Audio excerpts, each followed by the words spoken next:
एद्दै एबसुनि आफादगिरिसिम थकायनाय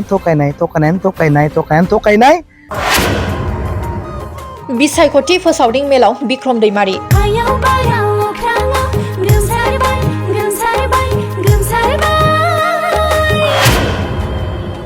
बिटिसिआव एनडिएनि बिजाथिया देरहागोना रोखा बे बाथ्राखौ फोरमायदों 46 नं उदालगुरि बिधानसभा बियाबनि बिपिएफनि बिसायख'थि फोसावदिं मेलाव बिक्रम दैमारिया 46 नं उदालगुरि एलएससिनि बिजाथि रिहन दैमारिखौ गोबां भटआव देरहाहोनो थाखाय बिसायख'थि फोसावदिं मेलाव हानजा हानजा ओंखारनानै बाहागो लानायखौ नुनो मोन्दों।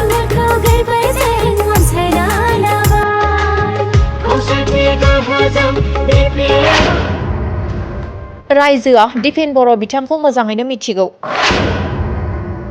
दिपेन बर'आ एबसुनि आफादगिरि जानाय समावनो थगायबोदों। दिपेन बर'आ आफादगिरि जाना थानाय समावनो मोननै बिबान दंबावोमोन। इउपिपिएलनि एडभाइजार आरो बिजेपिनि एजेन्टनि खामानि मावबाय थायोमोन। बे बाथ्राखौ फोरमायदों 46 नं उदालगुरि बिधानसभा बियाबनि बिपिएफनि बिसायख'थि फोसावदिं मेलाव बिक्रम दैमारिया।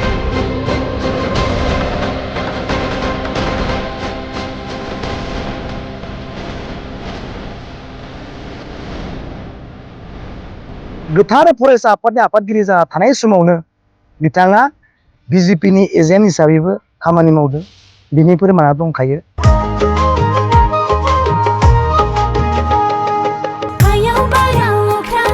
बे फोसावदिं मेलाव मिरु लाइमोननि दैदेनगिरि कास्टम बसुमतारी, भेरगाव बियाबनि टिसिएलसिसि मासिगिरि बिक्रम दैमारि आरो गोबां दैदेनगिरिजों लोगोसे बिपिएफनि हेफाजाबगिरिफोर।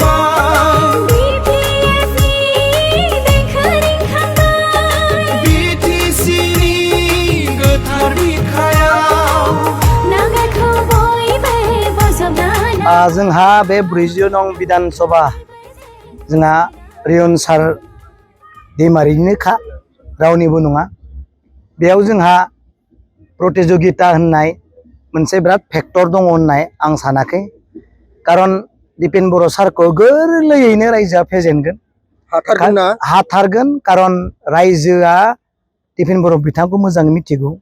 दिपेन बर' बिथाङा जेब्ला फरायसा आफादनि आफादगिरि जाजेनदोंमोन बै समावनो बिथाङा बर' रायजो राजाखौ थगायबोदों। बबे सेक्टराव थगायबोखौ आं दा दसेनो मिटिङाव बुंगोन। दा आरो बे फरायसा आफादनि आफादगिरि जाना थानाय समावनो बिथाङा मोनथाम बिबान लानानै मावनायखौ जों नुनो मोनदों। मोनसेया जाहैबाय बेया फरायसा आफादनि आफादगिरि आरो बे गोथार फरायसा आफादनि आफादगिरि जाना थानाय समावनो बिथाङा बिजेपिनि एजेन्ट हिसाबैबो खामानि मावदों। बिनि फोरमाना दंखायो। नैथियाव जाहैबाय आरो राजनितिक हानजा आरो बिटिसिनिनो इउपिपिएलनिबो एडभाइजार बायदियै बिथाङा खामानि मावगासिनो दङ। दा आं बेखौनो बुंनो सानो एसेबां गोथार आफादाव थानानैनो रायजोखौ नों गुलि जिग्ल' नों जुदि थगायनो हादोंबा राजनितिकआव मा दं? राजनितिकनि फोथारा माबायदि? बेयाव माब्लाबा सोरखौबा रायनाय, सोरखौबा सोंखारिनाय, सोरनिबा नंखाय खोथा बुंनाय, देरहानायनि सार्थआव नंखाय रायजोखौ बुंनाय, मालाबा रायनाय बुनाय, मानसि बुथारखुमानायसिम बे राजनि फोथारा जायो। अब्ला बे जायगायाव फैनानै दिपेन बर' बिथाङा बेसेबांदि रायजोखौ थगायगोन रायजोनि साननानै नाय आरो बिबसना खालाम। बेनिखायनो बेबायदि थगायसुला दुगामारा सालदुं सुलथुब दैदेनगिरिफोरखौ रायजोआ सिनायनो बाखि गैया। बेनिखायनो गोरलैयैनो रिहन दैमारि सारा देरहागोन होननानै जोङो बयबो मिथिगौ आरो बेयाव खुनु कन्टेस्ट जानाय नङा। ग्रासरुट लेभेलनिफ्राय लानानै एद्दै एबसुनि आफादगिरिसिम थगायनाय बिनिखायनो रायजोनि एन्सारखौ बिथांमोनहा 5 बोसोराव मोनदों। गमामायैनो जुदि प्रमद बर' बिथांनि दैदेननाय सरकारा गोथार मोजां रायजोखौ सन्थुस खालामनो हानाय सैथोजों जुदि रायजोनि सिगाङाव सरकार सालायनो मोनोमोनब्ला प्रमद बर'खौ रायजोआ देरहाहोआमोनबा, प्रमद बर' बिथांखौ पुनर चिफ बानायनायनि मेजरिटिखौ देरहाहोआमोन होनबा, नङा होमबा? दा बेनो फोरमान।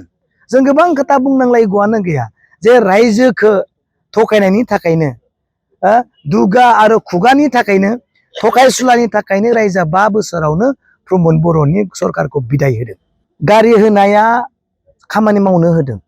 मानि थाखाय नोङो होदों आरो हमनानै जोंहा BTC आव गोबां आसनि लादों नङा होमबा गोबां आसनि लादों नोंनि इडुकेसन सेक्टराव खामानि मावनो थाखाय सेंग्रा सिख्लानि दायित्व होदों इयुथ BPF नो दायित्व होदों VSU फोरनो दायित्व होदों आरो जायफोर मा होनना बुंगोन सेल्फ हेल्प ग्रुप बिथांमोननो बोरै मावनानै जानो हागोन बिनिबो दायित्व होदों गोबां सेक्टराव गोबां दायित्व होदों बे दायित्वखौ पालन खालामनोब्ला नोङो गिदिंनाङा होमबा नोङो बेयाव मोनसे मा होनना बुंगोन मोनसे फोरोंथाइ लाबोनाङा होमबा बेफोरखौ नायनो थाखाय बेफोरनि मानसिजों कमिउनिकेसन लाखिनो थाखाय क'क्राझारनिफ्राय सनितपुरनिफ्राय नोङो धेमाजि नों जिखि जाया गुटै अल आसामाव एसेबां बर' दङ बेफोरनियाव दावबायनो थाखाय हान्था मेलाया जेन मोजां जायो बिनि थाखाय बयबो सेंग्रा सिख्लानो खामानि मावग्रा मानसिफोरनो पार्टिनि दैदेनगिरिफ्रा थिखादारफ्रा सोरबा बायना होदों गारिखौ दे नोंसोरो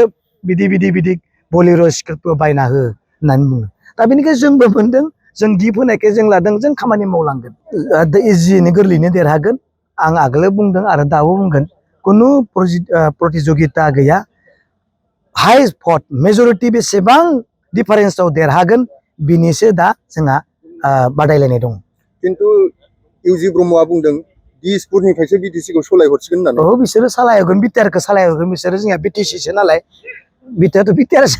बिटिआर दङ होमबा बिटिआरखौसो सालायहरगोन BTC खौ नङा बिटिआराबा बबेयाव दङ ओरै दङ दां खना खनलाफोरथिं आं मिथियालै बेखौ बिटिआरखौ आइजोफोरा बिराद बिसासि बिसोर रावखौबो थगाया बिसोरा खोब खमा बिथांमोना माबायो मालाबा बावगारलाङो खिन्थु आइजोफोरा बिसासिखाय गोसोफ्रा बिथिं नङैखाय बिथांमोना थारखौ सायख'नानै दिनै हाग्रामा महिलारिजों गले गले फैदों नङा होमबा बिथांमोना न'खरखौ सालायो सासे बिसाखौ सासे गथ'खौ सासे बिसायखौ सालायग्राया बै आइजोफोरनियावसो दा दङ मिथिबाय दा बिनिखायनो आइजोखौ दैदेनलांनो थाखाय आइजोफोरनि लिडार जानो थाखाय जों सासे MLA दैथायहरनो नागिरदों क'क्राझार बिथाङानो जाबाय मेडाम शिउलि महिलारि